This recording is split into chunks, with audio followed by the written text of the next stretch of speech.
Representative Mike Beltz joins us on the program from Hillsboro, North Dakota. He is the chair of the House Agriculture Committee, and we get to do this interview on National Ag Day. So thank you. You're a farmer, a producer, and we appreciate what you do. Thank you very much. I'd like to take this opportunity to thank all the farmers and ranchers across our state for the work they do every day to provide food, fuel, and fiber for our people. Yeah, no kidding. We don't thank you enough. And it's a good day today to say thanks to all those farmers and ranchers out there that do good work in North Dakota helping to feed the world. Chair of the House Ag Committee, what are some key issues for you right now in this session? So, continuing off of last session, we've always been really good at production agriculture. Now we're getting into value-added ag, with the slick crush plants that have come into the state. Continuing on that vein, the exciting news this session is the potato processing plant in Grand Forks. That $30 million investment will trigger $1 billion worth of economic activity in North Dakota, so that's pretty exciting. And then the other one is a value-added milk processing incentive, $10 million or 5% of the cost of a facility. There aren't anybody online yet, but we're trying to put that out as an enticement because we know the difficulties the dairy industry is having in North Dakota at this time. Got a project proposed up near you right now. Tell us a little bit about that. Yeah, very well received in our area. Initially questions, which is natural and normal, but very good community acceptance. And it's unfortunate in the Abercrombie area with the misinformation and the fear-mongering that's going on down there. These facilities are phenomenal for the area and are benefit to producers all around them. They rely on their neighbors for their input, so it's a great deal.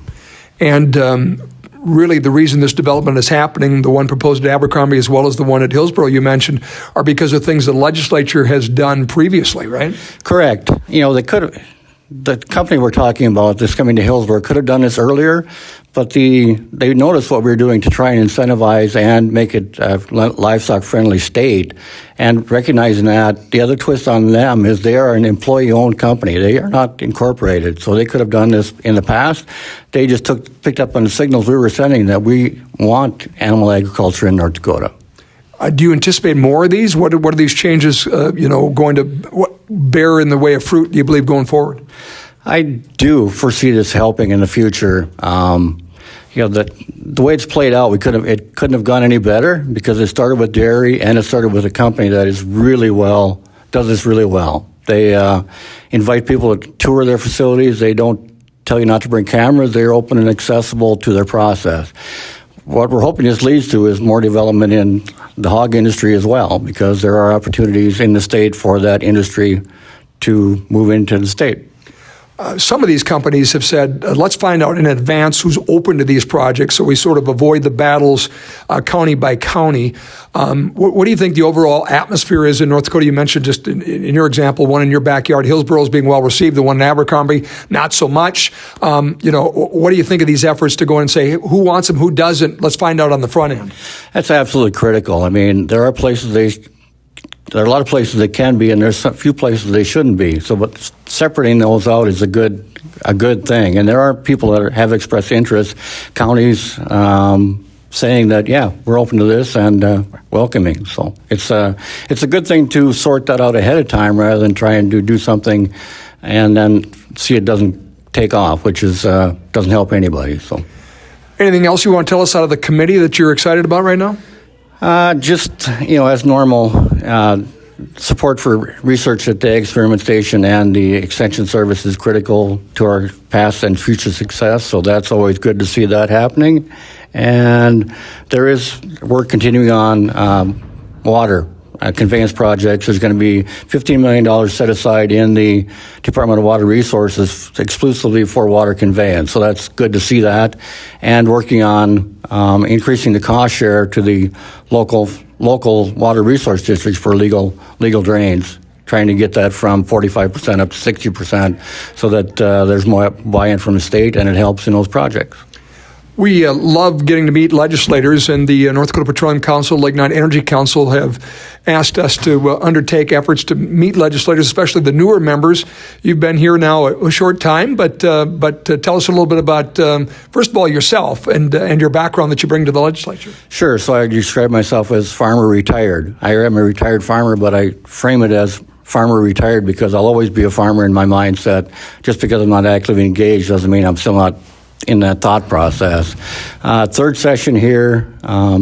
Excited to be here, to be able to do good work for the people of North Dakota and for our ag sector. And as is challenging right now, you talk about being your third term. As term limits currently exist, you don't have a lot of time left. What's your take on what that impact's going to be on legislating?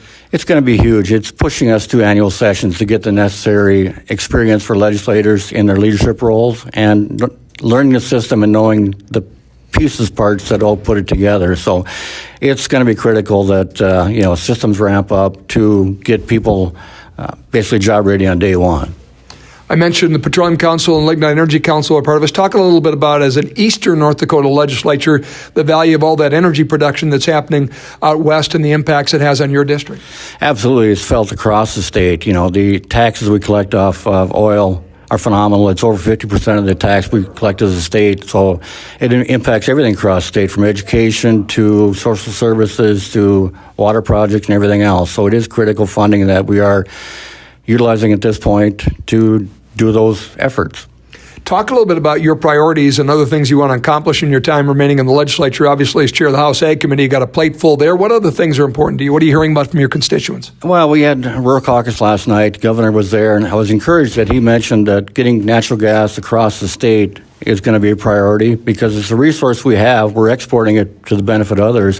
Why don't we use that for our benefit here in the state of North Dakota? And that's exciting to me that we can try and figure that out. We've been talking about trying to get a pipeline across Highway 2, northern part of the state, for as long as I've been here, and that's going to be critical to build up that infrastructure to benefit our own people as well. Where do you get your natural gas in Hillsboro now? It actually comes from the Viking line, so it goes up and over, it comes back down from the Minnesota side, and then it comes in. So it comes to Hillsboro and Mayville. Canadian gas then, right? Well, actually, it's our gas. It just went on our pipeline, and now it's coming back to us. So it's not Canadian, but it takes us meandering path to get to us. Let's just put it that way. Interesting. So in the case of Hillsboro, that additional supply means a better competitive price? Yeah, absolutely. And, they came into Hillsboro about 3 years ago. I don't know many in town that haven't converted to natural gas just because of the cost benefits to the people. So, and it's our own product, and it ultimately backs up our production on oil if we can't get rid of the gas. So it's a win-win for everybody to be able to utilize it in our own state. And if that pipeline comes to fruition, bringing the gas east to west, what additional kind of industry, manufacturing, what kind of impacts do you see happening as a result of the availability to communities that don't have it, and also the available additional supply? Yeah, I mean, it's that northern tier.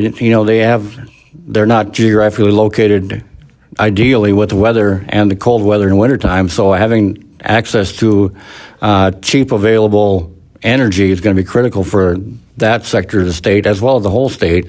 It does open up our opportunities, like the governor mentioned last night. You need water and power, and you can generate power with natural gas, and that's just a good option for our state. Anything else you want to tell us?